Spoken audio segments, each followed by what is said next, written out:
Le doyen des docteurs de Mayotte est le premier patient à recevoir l'injection contre le coronavirus. Un acte symbolique pour l'exemple et pour se préserver. Je me suis fait vacciner pour protéger ma santé et puis effectivement pour donner l'exemple à tous les Mahorais que c'est une des meilleures préventions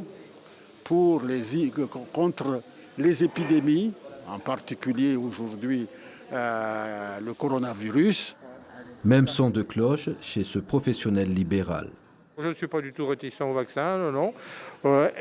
Pour deux choses, et pour mes patients, puisque je travaille encore, et pour moi, et pour mes enfants, mes petits-enfants, etc. Je préfère faire le vaccin. Avant la vaccination, le patient répond à une série de questions sur sa situation médicale face à un médecin. Si besoin, on en discute avec le médecin vérifie les réponses au questionnaire. Tout de suite après, si la personne est apte à la vaccination, on lui propose de s'installer, de lui faire une injection. Parce qu'une personne peut ne pas faire à partir de cette étape, s'il y a des contre-indications, elle peut ne pas être vaccinée? Tout à fait. C'est pour ça qu'on a un médecin qui est là pour vérifier et pour accompagner le patient, discuter avec lui et prendre bien en compte sa situation médicale.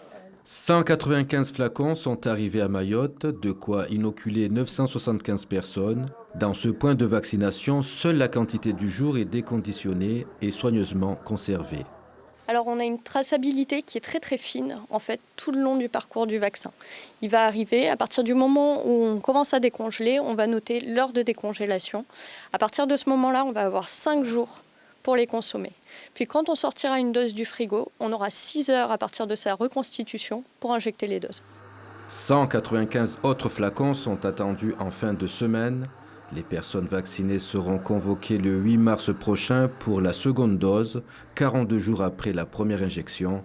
Les vaccinations se poursuivent ce mardi avec les plus de 75 ans.